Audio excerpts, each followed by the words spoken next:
Hello everyone. In today's presentation, we're going to be looking at the Universal Declaration of Human Rights, UDHR, the General Assembly of the United Nations Resolution 61-177, which is the International Convention for the Protection of All Persons from Enforced Disappearance, a case study of Nigeria. My name is Abimbola Najim Sulaiman, a PhD student of Novo Southeastern University, Department of Conflict Analysis and Resolution Studies.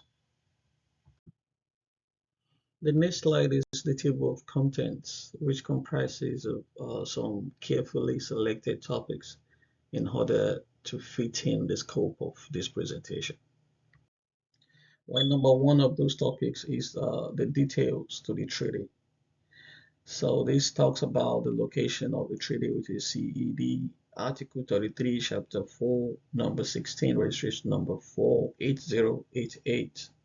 The title of this treaty is International Convention for the Protection of All Persons from Enforced Disappearance. The treaty was signed on the 20th of December 2006 and enforced 3 days later on the 23rd of December 2006. So the language for for the signing of this treaty was of the six official languages of the United Nations, which comprises of English, Spanish, Russian, French, Chinese, and Arabic language. Then depositories, of course, the Secretary General of the United Nations. Then subjects terms is human rights, and it was multilaterally signed or agreed upon. Then status was 98 countries and 77 parties. So this next slide answers the question you might want to ask, that has Nigeria ratified the treaty? Of course, on the 27th of July 2009, Nigeria officially consented and validated her participation in the International Convention for the Protection of All Persons from Enforced Disappearance. General introduction. Enforced disappearance, which is basically kidnapping in this concept, is not an uncommon phenomenon in Nigerian communities. In recent times, the most significant reason why kidnappers kidnap people in Nigeria is basically because of the financial ransom benefit attributed to this act. The various groups commonly responsible include the two popular extremist groups in Nigeria, which is Boko Haram and the Islamic State West African province, ISWAP, and armed bandits terrorizing the northeast and the northwest part of the country. According to NBS, Nigeria National Bureau of Statistics, estimated kidnapping reported in Nigeria between the frame of 1 year, May 2023 and April 2024, is over 2 million. That is pathetic. So many people have fallen victims of kidnapping in Nigeria, include notable citizens, tourists or foreigners, political office holders, students, and common citizens. And some of these victims, usually, some of them are, luckily getting released, and why some others are mentally, psychologically, and sexually abused, even eventually killed in the process. Introduction to Nigeria's zoning system. It's important to note at this stage of this presentation that Nigeria is divided into 6 geopolitical zones, and each zone is embroiled with one life-threatening security issue or the other. So number one of these zones is Northeast, which is embroiled with extremist group called Boko Haram and ISWAP. Then number two is Northwest. We're talking about criminal-style armed bandits in this Northwest area. Then we have North Central, Southwest, South South, and Southeast. But for the focus of this presentation, we are just going to concentrate on Northeast and Northwest. Enforced disappearances versus kidnapping. According to Crimes Against Humanity, United Nations Human Rights, Office of the High Commissioner, enforced disappearance means, quote, the arrest, detention, or abduction of a person by or with the authorization, support, or acquiescence of a state or a political organization, followed by a refusal to acknowledge the deprivation of freedom or to give information of the fate or whereabouts of those persons, with the intention of removing them from the protection of the law from a prolonged period of time. Unquote. Why kidnapping is an unlawful carrying or taking away of a person without his or her consent. It involves confining, seizing, or abducting an individual using force, coercion, or deception in that the person's freedom is being compromised. Historical background. In order to fully understand where Nigeria is coming from or where the country is going in terms of actively actualizing the purpose of signing this ratification in the first place. This presentation covers the pre-colonial era, colonial era, and post-colonial era of how enforced disappearances has been the order of the day in Nigeria. However, in the context of Nigeria, enforced disappearance would be synonymously used as kidnapping in this presentation. Pre-colonial experience of kidnapping in Nigeria. In the pre-colonial era, kidnapping in Nigeria was predominantly for slavery, transatlantic, and human sacrifices. So transatlantic slave trade spanned between 16th and 19th century. It was typically fueled by Europeans' demand for human labor on their plantations. So typically, it resulted in suffering and loss of lives. And this practice is such that slaves were being transported through Atlantic Ocean from Africa to the Europeans and Americans.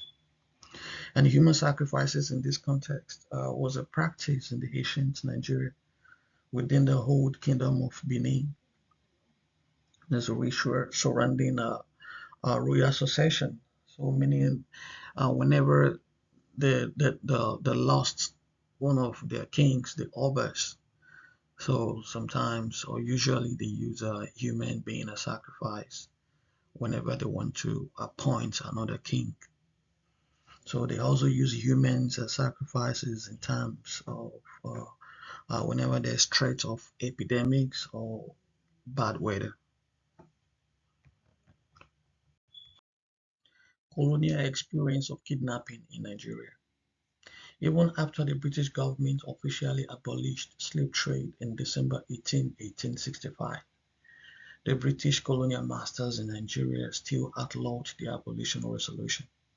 Therefore, forced labor as slavery legacy still continued in the country throughout the era of colonialism. Post-colonial experience of kidnapping in Nigeria, which I also tag as post-ratification era. So kidnapping manifestations in Nigeria has tremendously increased even after the ratification of this act in 2009. And the act is common in the northern part of the country, even though other regions of the country are experiencing the pocket of this act, but in a limited count. So common actor or perpetrator of this act in Nigeria includes Boko Haram, which came to limelight from 2009 onward. So Boko Haram is an extremist group based in northeastern Nigeria and active in Chad, Niger, northern Cameroon, and Mali. These are neighboring countries to Nigeria. Has Nigeria made any positive progress after her official ratification of the treaty? Well, Nigeria's ratification of this treaty in 2009 has proven non-productive due to manifestation of surging reported cases of kidnapping in the country, especially in the northern part. The rise of Boko Haram insurgents group since 2009 actually marked the defeat of the purpose of signing this treaty in the first place in that same year. The Boko Haram abduction of 276 female students in Chibok, Borno State, Nigeria, in April 2014. Actually, 10 years later, Boko Haram still had 82 of these girls in their captive. On the other side, armed bandits and other criminal groups are terrorizing the region and other regions in the country. So they're taking advantage of the weak governance and insecurity situation of Nigeria. So of course it's been profitable for them because kidnapping has become, a means of income because they collect ransom on it. So for example, on March 7, 2024, that's barely a year ago, a gang of armed criminals kidnapped 287 students at the government secondary school in Kurugata of Kaduna State, northern Nigeria, for ransom. So basically, these are just two out of thousands of examples of kidnapping situations in Nigeria after the ratification of the treaty in 2009. What has been done by the Nigerian government in terms of mitigation? Nigerian government has applied so many efforts in order to check or curb these inhuman issues or crises of kidnapping in the country. But for the purpose of this presentation, legal approach and security approach uh, by the Nigerian government will be discussed. So number one, on the legal approach, the country has actually criminalized kidnapping for ransom, also banned payment of ransom.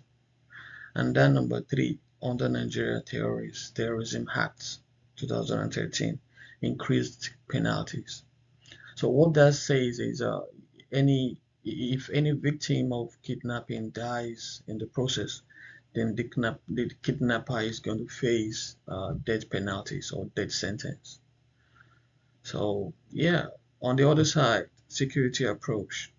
Nigerian government has intensified military operations. They've increased intelligence gathering and surveillance. Also, establishment of a special unit called Anti-Kidnap Fusion Cell across several security agencies to coordinate and combat kidnapping in the country. After the effort of Nigerian government in the last slide, so the question is, why is the country not still making progress after the ratification? So I have some pictures on this slide that resonate with some of these bullet points. So number one is weak governance and insecurity, unemployment, poverty, and economic disparity. The first picture we see up there are kids queuing to get food for survival. So that signifies or symbolizes the level of poverty in the northern Nigeria, the level of poverty and economic disparity in the country. Proliferation of illegal firearms and negotiation porn. You see the second picture underneath is that's proliferation of illegal firearms. You see how the bandits of Boko Haram how they pile up weapons for their activities. Then we have profitability of kidnapping, financial gains, disruption of Nigerian government, religion, greed, and illiteracy, political motivation, corruption, and social grievances. That takes us to the next slide, which is the consequences of the inactiveness of the treaty in Nigeria. Loss of lives.